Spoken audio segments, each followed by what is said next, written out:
koe mau whakawheta i kia Fiona. He aho koeni, mau whakatahataha mai, e ik Palemia. A mai, tokon Palemia mo Minista mo ui. Kau whai ngongo, mau fie ho mau loto. La koe fie tamatui, tamatupo ono, a mai tahini koe ni. Ha mo heof, mai ho ui ki whanua. Mea mai kakai whanua ki he, amanak whai ngongo koeni. O mau ongo ibe, o mau malu be, he malu o e a Fiona. Leo ngoe ngahi pole o whanonga. Ka kumahinu ka teki mau tolu. Ko mau pare tua, o mau whalala anga, ai mau whalala ke a Fiona. Ko e au toa, mau lotu ke tau whanonga pemba koe.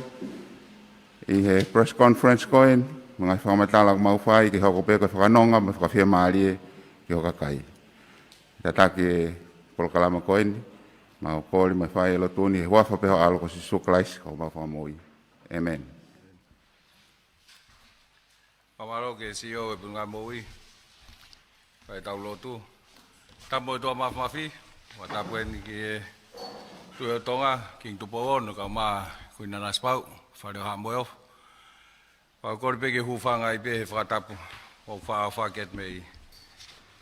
He tau fa press conference. Ka ta pe mo ke fa pe ki update. Ngai fa matala mi he tau fa ta fa mui taha. E whataha whamui taha, nā tā wono ni ma no wha i tongani, recover i taha, pia mo i taha i wawa. E tū e tai ni mi, o kura hakere vaini o te au maa walu, pa ko recover i taha. Ai ko te au maa fitu lewa ai active case, eh? Ko e asimai lewa i he ola kone ngai siwi koni, o wai ngai kolo o toi asimai ai, neongo kos mahino pe ngai pupunga, pe ngai cluster, o toi tōrahiang, e hange pe koe ko sopu mo fasi mo uwhetu pehe. Ka wasmahen mo ngai kolo nihi o kawai hange ko houma, ko nuku, asmai mo mataika, maufanga, veitongo, utulau, asmai tofoa. E tuke ngahi kolo ko ki moana tau tano pe ko ki ai pili sopu mo kina tol ko ya ai ko ngahi fonu ngahi kolo fo o ya asimai ai ngahi keisi ai te to e fa ko tu pe hange ko ya na mo silo le reipe ko pili sopu vaini ko fasi mataika kolo motua maufanga kolo fo o popua fasi veitongo utulau nuku tofoa mo houma. Ai ko ngai kolo e ku asimai me ai ngai case positive i hea mai ki he taini mi.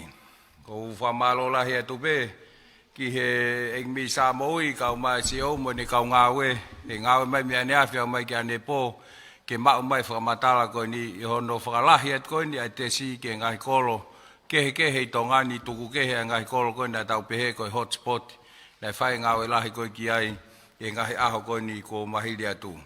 E tau press conference e aho ni, te tau whakanono pe, whakasisi e taimi tau konteki ai. Pakoutui o teki osa mo shoppingi, matui osi whataptapu, ka mata he ono e whiawhi, ka te tuken ke Mr. Moi, ke ne toi tānaki mahu matala. Malo. Malo pito ik Palemia, pako kore peke hufangat he tala whatap kakat, ka mata ki press conference ko eni. O te awa ku mahino e awhikai ku whahoko atu.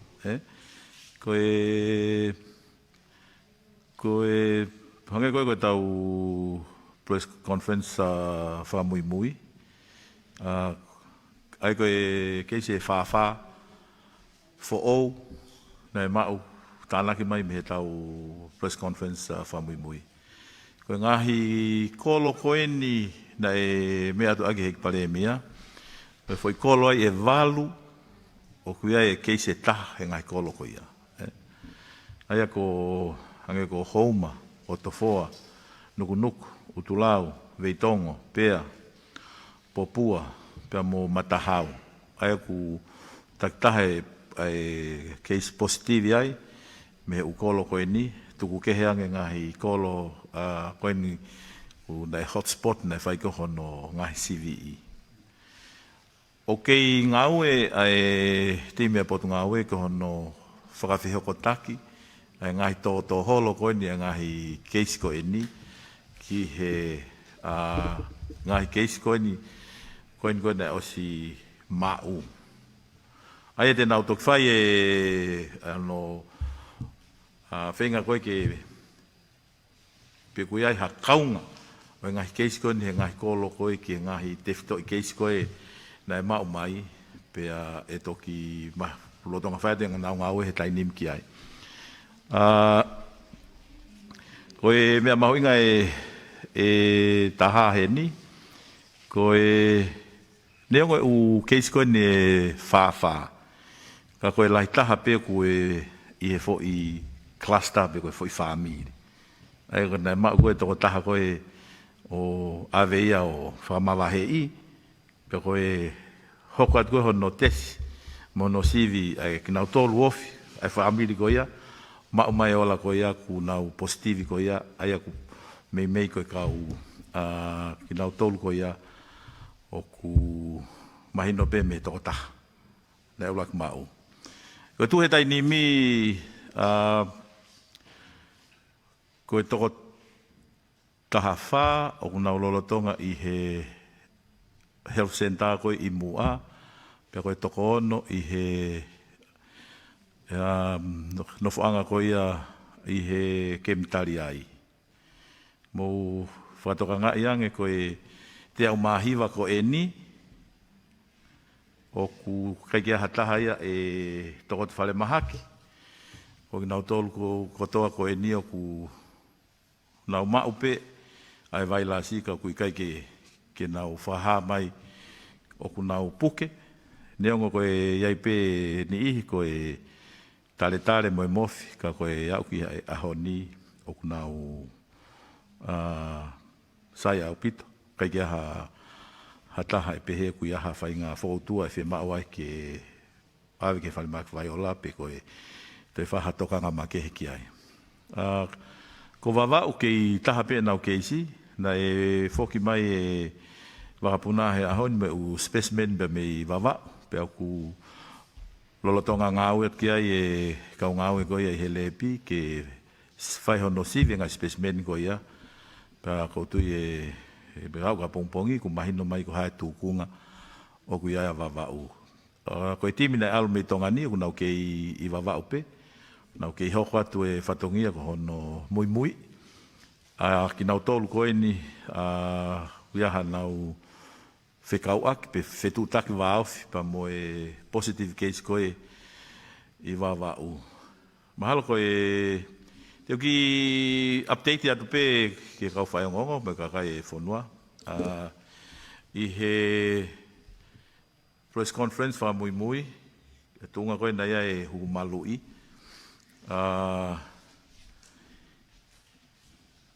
Kei pesete hiwa walu e tausi uloaki, walu hiwa e tausi koe honoua, ka uku alu pe fika. Na e toko te au ni mahiwa, ai kakai na nau o mai o huhu uluaki. Ane awhia, te au ni mahiwa. Toko te au ni maono, na nao mai koe tausi ua ia. Aia koe tahawhe, te au tahawha, na nao mai o whai koe huhu pusta. Aia koe tu koe tai nimi o ku mahino pe ki he potu ngā ue, o ku whapau te mō whakatoa ngai. Lahi ange ki nau tolu, nei te kei ke huhu na nau lava ma huhu uloaki, ya ki nau tolu koe ke huhu ua. Te au ni mahiwa, te au ni mano. Ai ku mahino pe lala, o ku whanongo mai pe o kau whanongo ki ho leti o nau lava mai o huhu. Pea kau mo ku ongo i, he osia te lockdown koe ni, e hiti pe ai pesete hiva ia he huhu uloaki. Pea e au pe o pesete hiva ngofultupu ia, ai huhu koe ni hono ua. Koe tunga koe kuia e pustahe tai nimi, pe koe huhu whakalahi. Ku osi ngahi hotspot, ku oslava lelei pili, sopu, vaini, kolomotua, ko sopu, ai ko nau tolu koe he ngai hotspot koe kamata mai ku oslava lelei ngā wiki ai ke huhu whakalahi pe koe huhu pusta. O ko si ngā ue mo kau ngā ue he lere atu he weekend koe ni e nau nofo ke whakama opo ai ki nau tolu o tu la vea ngofua. Kau tolu leke reka, ta ono noa whai ki olunga, ki nau tolu o ku huesia whaka esino ki nau tolu, ko e au ki he wike kaha u ko kakato mo ki nau tolu ko ia, pe hoko atu ai pe ai huhu malu i. Na e amanak ke tau mai he ahoni e huhu whaisa ko ia pa mei nusila, iai pe ngahi mea whakateknikare pa ku nau whenga ke tuk whafolau mai he aho tu si te. Ai koe tu koe he tai nimi. Koe rapid antigen test. Koe ngahi e fu lahi pe mo vave ngawe a potu ngawe. O koe ne mei osien koe ai rapid test. Pe kuna e tau mai ane nai ai mea sivi e tahamam ni mafi. Pea ke ngāwe te kau ngāwe ki hono ngai process ke lava o tuwage mai he whiawhini pe koe pongponge au hu. Pea koutui lala koe tau press conference hoko ke lava o whai haki sivi e kau whai o ngongo ke mahino pea ku tau tau tala noa koe niu tau ke hao ka atoa pe. Mahalo koe ki mea beko manatu ke whakahoko te tainimi. Malo? Malo. Tau aho ni tau taktaha pe whaikamari. Son.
ke whakamala ala mai.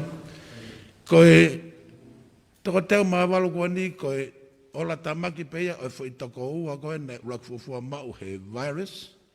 Kono iku angani mau toko teo maawalu. Pea i he wika kua sine e statement he feitu una. Na e tāpuni a kai e whaka eke. Na hiri e whakatotolo. Ne i kai ke mau ha whakamatala, whalalaanga pau.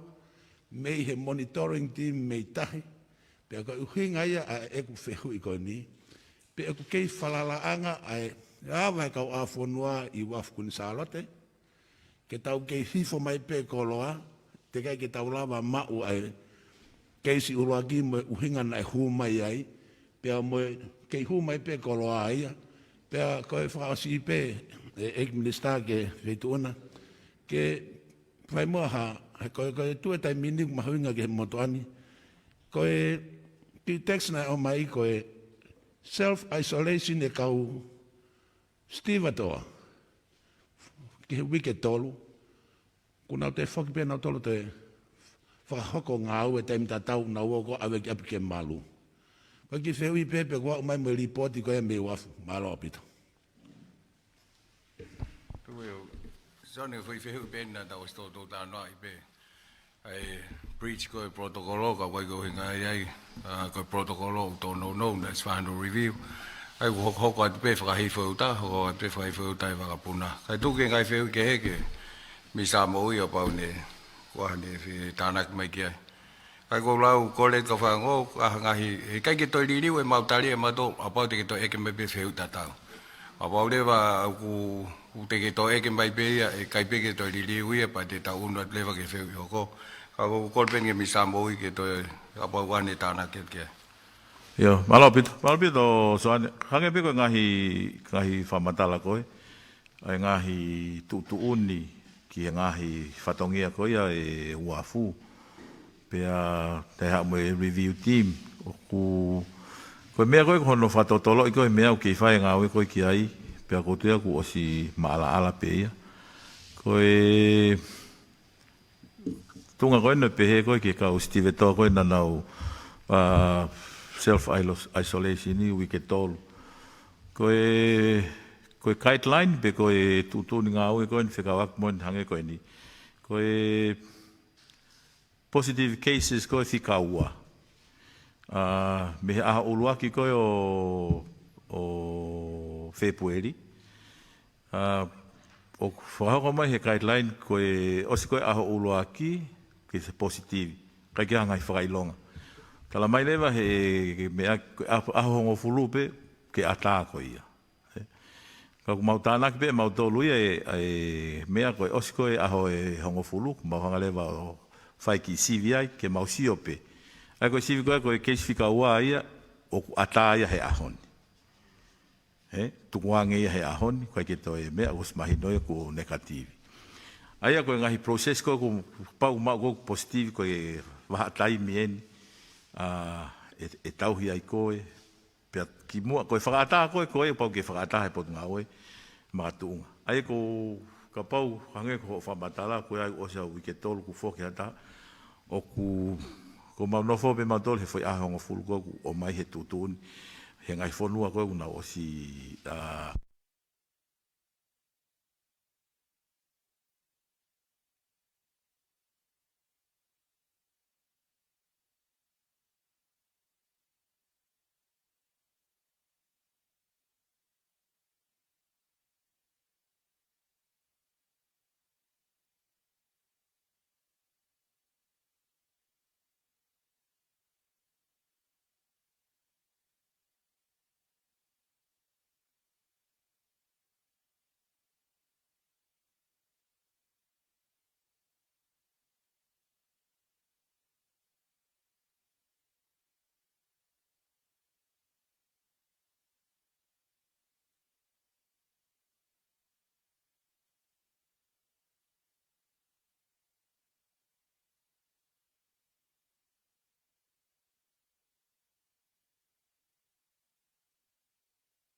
ai le para tu nga he phrase ko ta mai ki na ha ko ko ne ma u me de ko li me se ai ko family ko ya ra to ka ya ma ki nga ki ko pe mai no de ka ai ni ka ko ne primary contact ko de no fo si mo ta la no so la fai si ya ni ta wa to e ko he ni de ta ni ma ko ko ni ka e na ni ko de le pe ha ta ha ye ha la Lau o ma ya hakami o pe to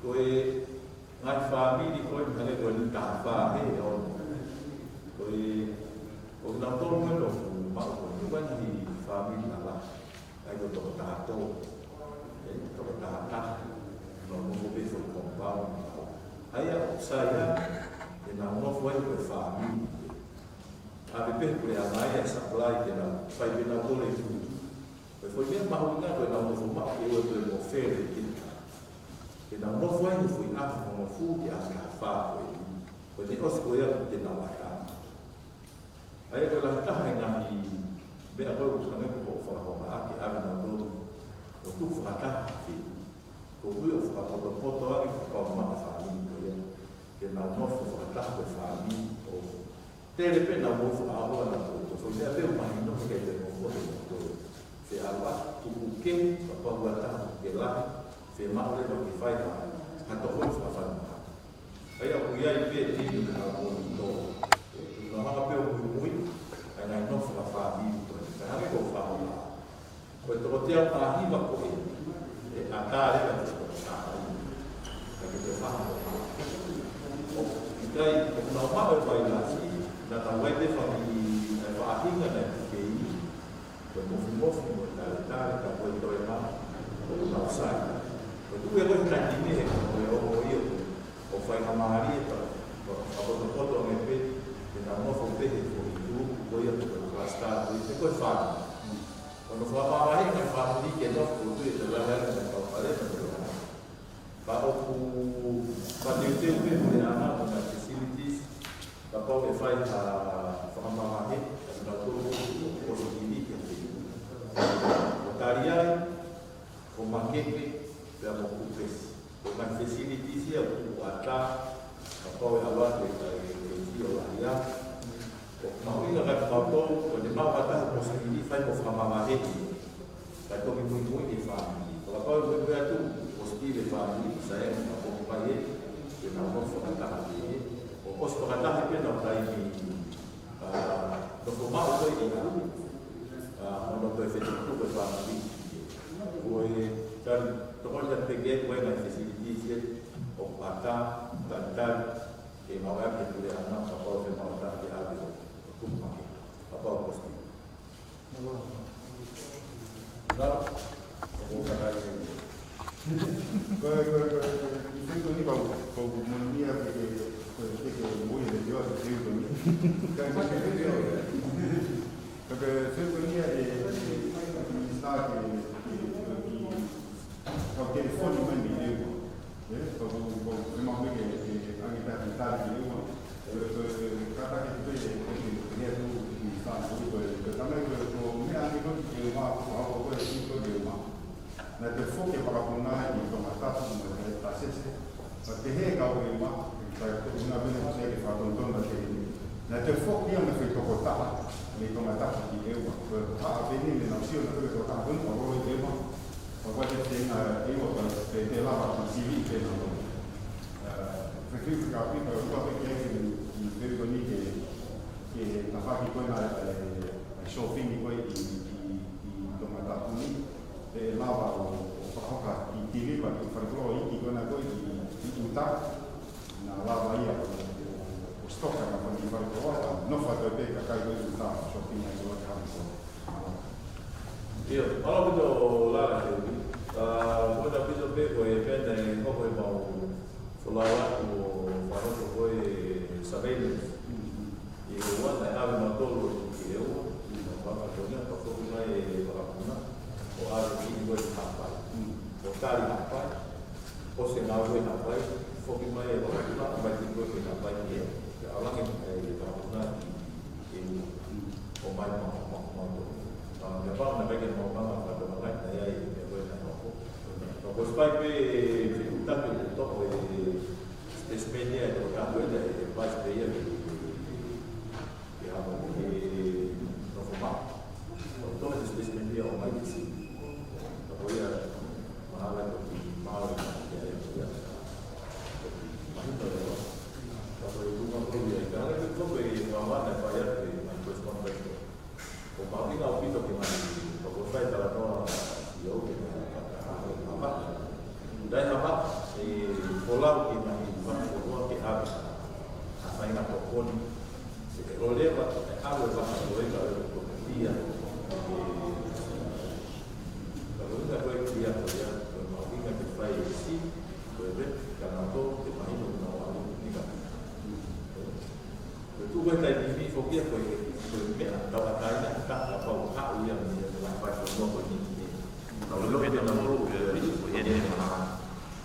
taha ke ia na ko ko ka ko mahalo ko Ila me te ke stoka ko ngai fal ko lo ka fa ka fu ke ne sa ta pe ka wholesale te lau me pe ki to ke fa ta pe license na me le mo to ta ko he ka kai ata pe ke na fa stoka ko ngai fal ko lo ki mo he a tu ste mo a fa lai fa nga time pe ka ko fa ka le ke stoka ke na no fa to na ko lo shopping ya Nga pe ko lava mai ya fini ko tu page te at be hamu foi tak ta ha be hamu foi fe hui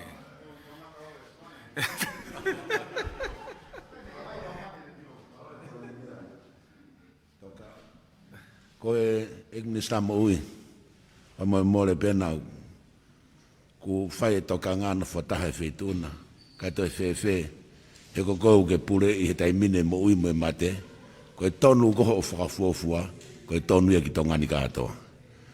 Ignis Tamoui koe ia hapalani, loa, o whotu tu uka pau te taua watu, te au maavalo e ahoni, wange au a pongpongi ke hawhainga whakatapu-tapu i te ke hanga o whare i moho potunga aue a eik paremia ke loka e whanua, loka tahi, loka mouta. Kono uhinga ku taulawa tautolo o mau i malai wapuna a suspected case. Ko tahi, free right mai tai mine vailasi, he te kai ke lava o pinpoint he monitoring team, mai security, pe anga fefe na mau ai vailasi. Pea kou tui mālohi, koe whare i tau pota e whituna, ko koe te mau whakangonga kia e whanua.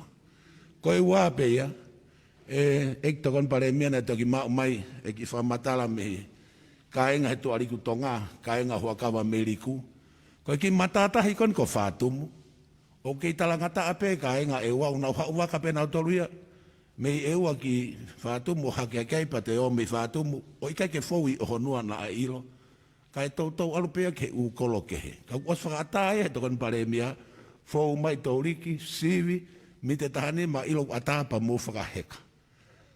Koe angaia e ki whehu i ku whai atu i paremia pia mo, pa whamore pe he, whehu i ku whai ke wheitu ona e knistaka ke, kai mai mua ki lawe ki ai, malo. Iyo, malo pito sane whehu i rei ko e ni, koe ha e palani pe whakotutu e potunga aue, he sio koe nuku hiki tō e whika. Sai. O ku mahino o pito peia, pa ku osi mahino i behe potunga ue, koe kamata koe no mau, moe na tula koe o e omikoloni. Koe teo tā, ka pau e mau kita, koe whakafuafua te lava te whakapipihe ai whakautua ki hatoko tolu kehe. Ai koe ratio, koe taha ki he tolu.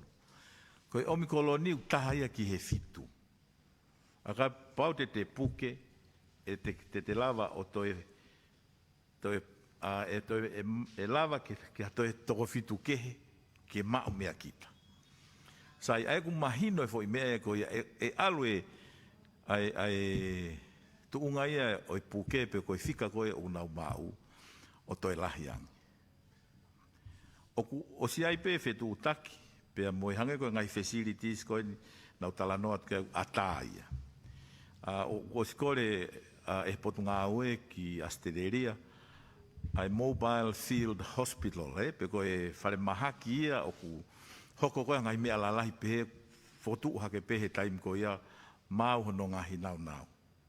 Ai aku whakanganga ke o mai ai whare mahaki pe he ia e tolu whanki i whare mahaki iki, moha whare mahaki lahi, koe uhinga ka pau e alo lahi ange o ku malawa pe o tokanga iki nau tolu.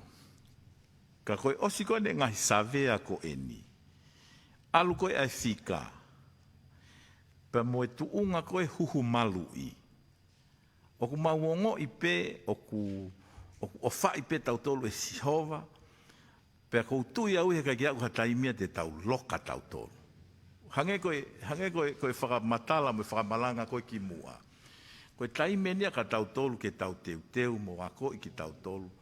Ke tau lava pe tau tolu o nofo mo omikoloni pe koe hawhainga whakoutua, ka pau te tau mui mui. Kia ngai tu uni. Ai koe whakakaukau mo ngai ai sio ai potu ngā ue ia. Koe os koe ne lockdown ko e ni, koe hae tuunga koe e mau mai he ngahi sivi ko e ni mo e toko lahi. Mo i kai pe ke ai ha whika ia e toko to whare mahaki. Ko tui koe me ia ke tau whai so ane he ngahi aho ka hoko mai, pa mo e kau miti ia, ko hono whei ngai mai. Ai toko tahawhe ni mangeau ni me nima koe toi koe ke huhu ulu aki, ke huhu. Koe waluafe whangeau fitu taha koe ke huhu ua, ke huhu. Otu koe mea pea te tau mateu teu ai, koe mea ia koe ki he tau pehe tau tolu hafo nua e pesete te au e ne tokanga ki ai. Pea koutu iau o ku ton ke mahino ke kakai whanua. I he whika koe o atu koe he ahoni. Tika ki hataha ia e whi mau ki alo toko te whale mahaki. Ai koutu koe mea mahu ingai ka tau tolu i he whehu i koe ni. He kai peke ha whanua ia e mateu teu wheunga ki ngai whatamaki lalai. Hange koe ni koko. Ko au ia ko whamalo au ia he ngau e koe ni ko whai ke huhu malui. O tau pehe o tau sayang e he ngai whanua na e tōki ai. Pako tō i soane mahalo pe o ku mahino pe tare ato wheui.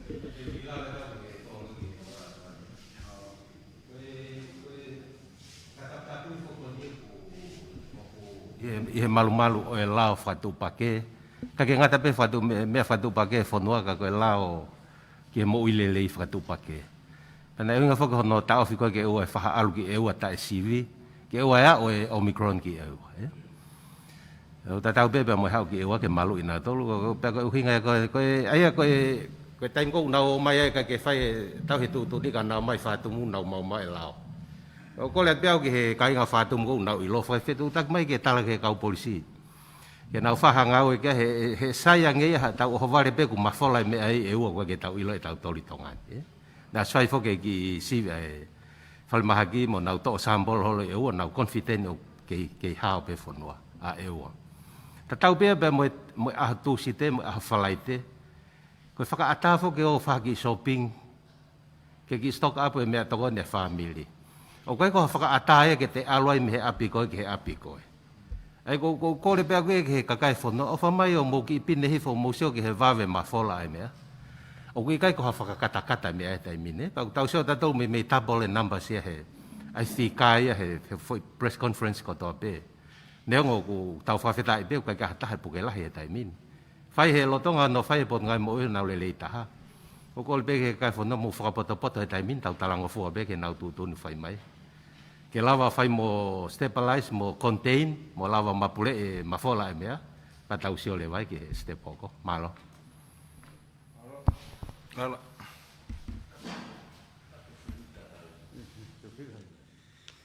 Eiki minister, ko ki kore wha mori atu, ko whihui ko nini o si whakahoko atu he mate koe le tio. Ka ko ki kore pe te whihui atu pe ke tare whihui ko ni, he ko hinga te lava ue alo lipote mea ka e ki nonga nge ke kai pan whanonga mai mea pete ke mea mai ka nau tolu. Ko ki whihui pe ni ane nai te repeat atu pe, koe homea atu koe ki e ua, koe tala no ku whai he mau ki kainga koe i e ua, ne whakahoko homea atu ki e ua, pa puna mai whakapuna mo e pa sese ki tonga, pa te whokat koe whakapuna koe ki e ua, ne hifo e toko taha ia ki e ua, koe whehiu koe ni ke tūnga ni ai toko taha koe ni ki mua ne tū tatu koe ki e ua, he ku rongo e ua, na aha taime, te ke toi mea atu pe ki ewa o whakahoko sivi koe ki ewa.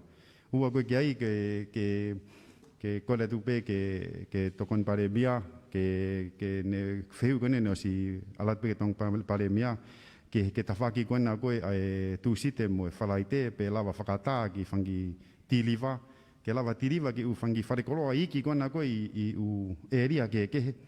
Na lava he ku osi hao mai lipoti me u wharekoroa ku si stoka alupe ke osi na ko uhinga ia ku ke i hao ai koe kakai ki kolo. Pa whai wha osi pe nia ki he whanonga tō tahani wai repatriation flight e tolu me whetu e tolu e o te teu ke o mai ki tongani ke whiu peni ke potunga mo ui tau kei lava pe o whae ngāue ki he repatriation flight quarantine ko ni moto ngāue ki he kumi koe u COVID koe i tongani. Malo.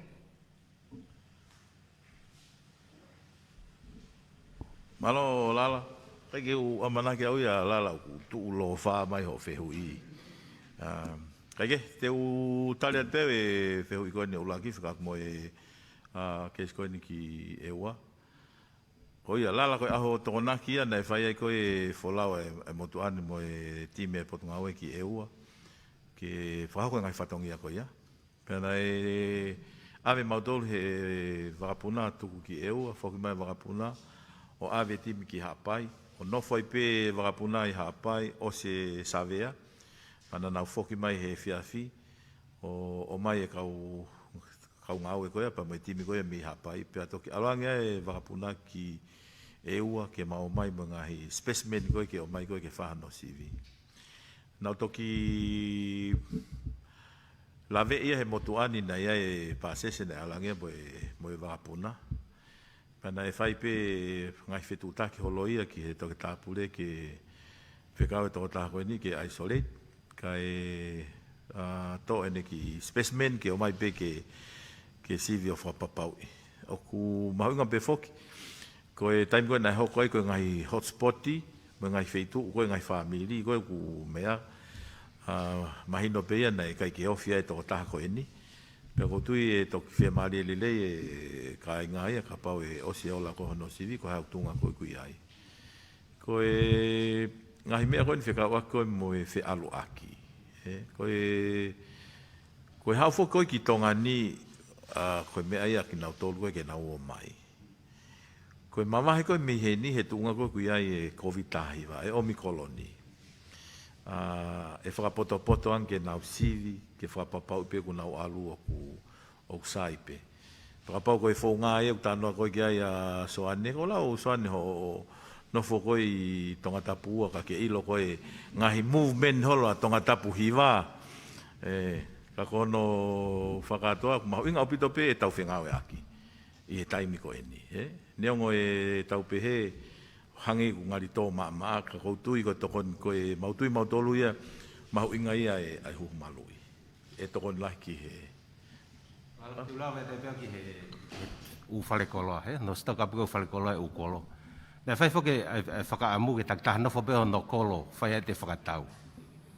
Au mahino pia ke motuani o ku, iyo pia ku, pia whakaatai, pia ku lawa lewa whakaatai kau wholesale, ke nau lawa peo stoka he u aho koe ke teu ke au ke tūste mo e whalaiteu o sisai whangi whalekoloa ke taktaha lapo whakataho no kolo.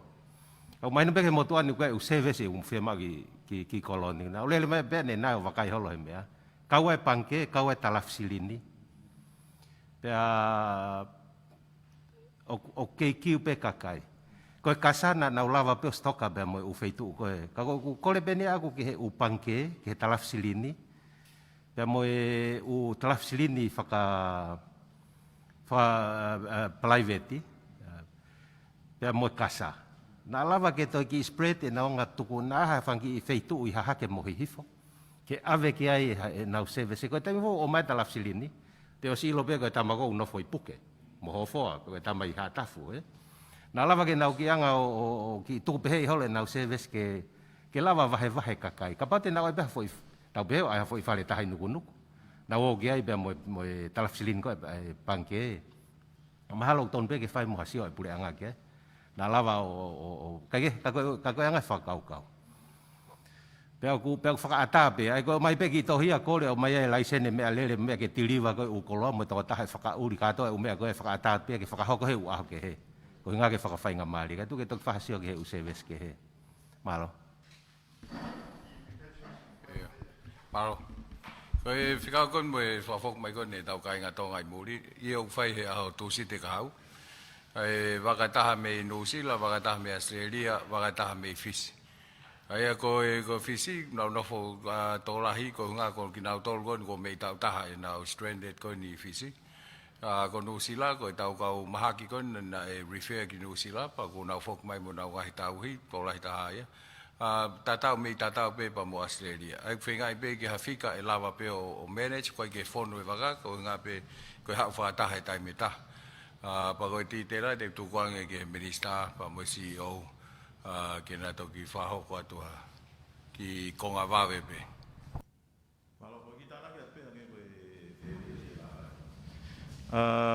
koe ngahi palani koe ke whakafoki mai ko tau kakai. Pa ko whampe ke mahino pe ki he kakai whanua. Neo ngoi whai taim whaingata koe ni. Kau ku loto lahe CEO, mo ne kau ngau neo ngoi e push ke limiti. He, ka ku tautui e hanga pehe o toa mai iwi ka ki tau tolu, ke whakakate whatongia. Ko fis, mei tau taha e tuku wakai e kau wholau. Pero tau mua e whafok mai koe ni, koe ki nau tolu ko ia e kau health profession, pero kau ngau he potungai mo ui, whe mau ke nau mai, ke nau toko ni hatai mi te mau puke ai, pa nau hoko ate whanonga. Koe katoa, neongo e pehe koe waka e tolu, mi Australia, ko au New Zealand, ka koe facility pe taha te mau tuku ai, ko tanoa, koe capacity pe no tanoa. O New Zealand, koe kau mahaki na nau tuku waka ai. Ai au whafuafua koe kau mahaki, koe he toko tolua nai pe tolu, manatui koe kau mahaki, pa mo nau ngā kau tauhi. O kuia e ngahi e kau mahaki na e awe ki nau tolu pea ne kai ke ola le whenga nau si pe kia pea tanu nau tolu ai ko nau kau tauhi te nau whoki mai he waka. O kuia e kau health profession i he i New Zealand kau e metro e nesi metroni te nau whoki mai ke tokoni ke tau ngau he taim whai ngata a koe ni. Ai ko kuhinga e lala e ku lawe koe ki ai. Neongo e taim whai ngata a, ka ku ompehe e ki e loto lahi ke CEO, pa moene kau ngā ue. Neongo e fwoi taimi koe no ku mawhatuki ai, kau kei mauivi pe. Pa kou whamalo lahi ke CEO, kau mai kau ngā ue, he nau loto lahi, ke whakafoki mai ho tau kāinga koe ni, pea mei fisi, New Zealand, pa mo Australia. Ko Australia, mahalo ko toko whaanoa pe he flight koe Qantas, aia koe hange koe mea e pare mea ku o mai whakawheunga pe ke nofo pe he ki wheitu koe ni. Pea koutui ke eongo atu ke New Lolo Prescott mo e kautuku waka i Fisi, ka aiongo koe ni, pa ku o siai pe ngai tu uni o ku awe ki anau tolu. Neongo o kui hene o mi koloni. Kau kai ke whakanga loku ai. Pau peke nau CVPCR ki mua pa nau o mai. O ku whapapau ka ki nau tolu koe taimi te nau heka mai he waka. Te nau tui e mask ko N95. Pau ku kore ke kahi wakapuna koe ni ke ua te provide pe toi oange save ha me akai i he waka. Koe hina inu peke nau inu. Koe uhinga pea ke ua to e nau mas pa nau talanoa, hafoi houa, kau mahu inga ke toi maluang. Ai koe ngahi tūtūni koe ia, ko sfai pe whengawe aki, pa mo ngai ki kautaha wakapuna. Koe mau whenga peha whainga maari ke whawhainga maari e. Pa ko mau whamalo hen ke kisio ne whinau, ko Paula Viviri, mo e kautonga koe iai, e nau hanga o ki task force ia na nau nofo o teu i motokanga ai timi koe kau hau koe mei fisi ke na wa mai. Ai mahalo koe ki whamatala no pea lala. Stadi. Ei koe to, koe na ua.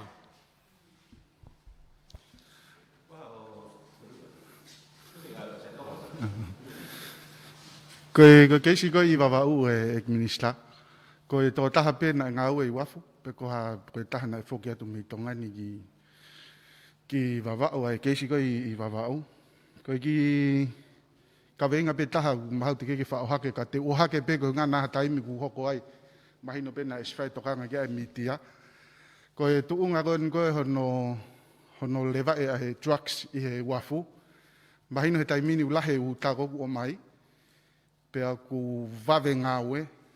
Ka koe wakai pena kua whainga maari e ia ke hu mai ai e kau na wainga na dore taimi koe ni. Mate foki mo tauneti. Na kua mai alaku takai holo hoi taimini na ustoka ai kai toki o ato whaimaha no kufi. Peko hea to unga ku ia ia ngāwe koe koe ai task force ko ia ki ai. O ai vangi kolo ia. Mahino peko na uti takta whainga peke malu iho na ngahi kolo. O kunanga na tolo ta ofi e. Ai hu kolosi koho na ngahi kolo ki ha. Koe hae tu unga whakalao koe koe ki he tu koe ia. Whaataa te mautolo atu. Whaafoki mahe kolo hoko. Tala mau ta ofi ta ngata peho mau mawhai he whaha koe no mautolu. Mu whai te riha atu mautolu. Koe hae whakalao tu unga ki hono ta ofi. Kaku mahino pe mahalo ko si whenga pe u kolo ke. Ta ofi mahalo me mana wasi ibe ke mahaki. Malo. Pahaka whehi ulaki ta. Malo ka tale tale. A drugs, eh? Ia. Koe keis koe wawau. Koe o kei lotonga ia e timia ke nauhanga mui mui. He ko tui ko kua pong ia e toki mahino lelei mai e tuunga. Mo e ngahi sivi koe no ko mai koe whai me wawau pa ko tui e toki mahino koe pa toki whaha. Ia, koe tōtahia koe nina i wawau pe ia. Ai koe nau whenga koe ni ke connect ai ngahi mea mo e kotu e toi ki mahino ngā pongpong kai ke te mahino ke mau mai ngai whamatala mo e ola ngai sivi nai mai me wawau pa toki Ai kau gila betau ke trucks eh. Mo kapate mo whanau pe le te whamatala koe a kremete wahe. O nau whakawa pe utalamo o ki kai ala te kuli mea. En ko nau trucks. I kului koa lue halo ai ke whapapau pe ukao e utape tok tufaki. Mahalo ke nau mesa pe ia mo e whaunga o nau lava o ngau e ki koe ke identify pe koa hamea ke he talamo pe kai. Koe haa koe mea hoko? Kolosiko he ukolo. O tatau kato pe ukolo he taimin tau ulifia pe aloanga e COVID he taimin. Tatau pe mahalo e ukolo koe pe koe ke kau whewhanonga aki. Pe mo kau polis fa kolo koe begi tai mendi nau ki wa tamake ala te wa begi mau kau ngau ma tol koe tu fa ni mo me au nau atu ya lele mo ko ni kau ko le pe koe ke mo fe ka ta ke pe tai mini o ke te toton ke tak ta fusi ne toton tau fe ngau ake koe omicron ni o ke te pe mai e pe ke ngai fa pule anga pe ke kau tu toton ke tau fe to ko na pe mo me be fok na faka mafai he pilikatia kau polisi ke nau whetokone ak mo kau polisi. Kau i he malu pe ofisa kolo ngai kolo ko ia. Ai kau polisi wa kolo kau tui ko tai mini ku. Upe mau kolo mau to. Ko ne asbe hamele le fo wi loto ko ko halalahi. Pau ke toka ngai make he be ko ne alugi fe. Aku kau mo ne obito. Ka ki hene ai atention ale ke tamai falao pe kai kau mana tu pe he tau laki press conference ko tau tolu. Na whakamawhai ia e pikatia na whamatala tu pe ku. Malo.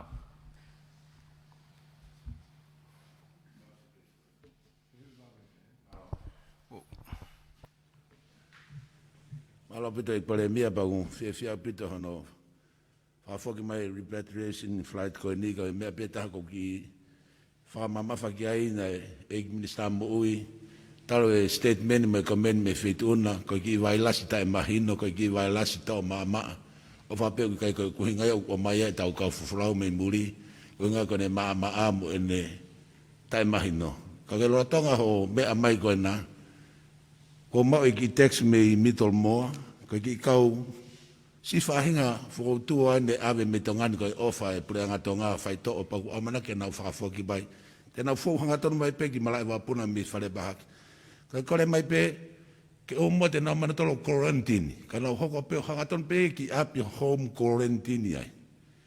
He koe ke nau te awhitua ke nau huki ai whare bahaki pe airport. Nunga lo whatonga. Unga pe ke ahaki lawe mai whituna toko ni ki ai. Pa koe whakaosi pe. In worst case scenario. Pe e lawa e whanuani o lockdown i hawi ke ua. Uta tahi airport ka lawa whai aha taha whako ia. Track mo trace ia e virus. Koe whai taimeo ke pehe Whaian ti te kipa mo ata whalukufua mo tō ke whakahoko ka mau loka katoa i bafunua. Malo. Mau tari koe mea ka whi whamui mui a to ki tō mai a. Koe soani o koe be ai whaunga ngā ue, o koe ki nau tōru nau tokanga e kau maha ki koko mai. Ko pau ke whapapau ia ha siwe toke tau te ia medically fit, pe unau fit ke nau puna mai wakapuna. Ka pau koe kau maha ko ia ku nau ose nau whaitoo, mai no te nau lava, ko ia te nau o mai. Ka pau koe ku ia ha kau maha ki uki ia ha nau toenga nau whaitoo ke whakakakato, te nau nofo nau tolu. Aia ka pau koe e mahino mai ia o ku o toton foi ke nau fetu taki mai nau tolu ki he potu ngā oe ke ngahi mea koe nau whahoko ka ku o tuku pia oe ke he CEO ma mea ke nau whae fetu taki koe ia he ku mahau inga upito pe ai koe hono whafoki mai koe ne kakai he no mahau inga upito ka mau tolu he tunga koe e tainimi. Ko ne lava ko ia o whakahoko lelei mo whatokanga iang e kau maha ki te nau mai, e kau tōle te kere, kau maha unga upito ke tukutaha e mau tokanga, pa mo mau whakaukau ke anau tōle. Ka osiang e foi aho taha nima ko ia, manduku o holoki, me e hui ke tolu o wike uani he tai nimi. Osi ko ia, o ku i he tuunga ma whawhie maari e kamata lewa e whakaukau e pure anga ki ono whafofoki mai ho tau kakai i he full-time loa ku nau tuku wakai i muri. Pea ko tui maha ko utari atu ia kai oange ho foi whehu i whakamui ki he ikpare mia ke ne hanga o whakakato atu. Maro atu soane whehu ko ia. Ego whehu ia, te pehe te tau lawa nofo whare a foi wike ua. Ta e toi alu ki tua, ta e toi alu o maha mea kai, mo Hawaii, mo Hamea. Ai ko hinga penia ke neongo whaafofa whakaukau ka tau sio pe practical ke lava ai ka kai tonga o mo ui ha wike ua ta e toi alu ka whi tu o mama mea ki ai ke tau pe ke mau mea tokon mea ai. Ai ko ngai mea pe ku whai ko ki ai whakaukau o sko ne wike ua tau sio rewa pe ko haha mea whaunga ta pe ko whaunga pe ko ni pe ko te whaunga ta. E whiunga mo i ātaka i pia mo i tuunga koe o CV mo i tuunga i mahaki koe tongani. Hau tau unu pehea tu pehe kai ki ula wata ratu hai mea hoko e kahau. E whatatau ia ki he ola koe ni e ngai ngāwe whaiput ngai mo ui. Whamalo lahi atu kau whaingong mo lawa mai he whiawhini. Whamalo mo tūtaimi mo whawawau e ka mo lawa mai. Sai pek tō mo mi te wani ma ke mo api pa tō ki loka. Wai beha ki taimi wawe peke mo wa o taiki. Ko malo ki ton pare mia ka mai o ekmisa ka mai si o we pun ngai mo ui. Tuk taimi ko ia ka maula mai ko ni. Mau inga peke tau ma po tanoa. E ko ne foi alaki ko ne keisi o ke te ama walu. Mau tonu peke fa tanoa ki ai ke ngahi palani ngai foto tu ai puleanga. Tu ka fa mateu teu ko nga peke algon ke lahian ko e keisi. Pa ko inga ko e ano wagai at ki mo tolu ke mo lava mai he whiawhini ke tau tara noa hirna lawa toko ni atu hano whamalala ke he kāinga tonga kai ki taha mea e whahokot kai tā noa nā te whakasisi o mo taim ke mo whoke tau whawhitaka topi ke o tua tau au mai ke whakaosinga koe au i ke ngāo koni ne ongo tau lotonga lockdown whakokoreat ke tau whaosi whakoi kres tau i kisi ukalaisi ofai ta mai Whau he lau maari e maaneo ni tungu ai a mautoluni ko nā hili ka whai pota e gata.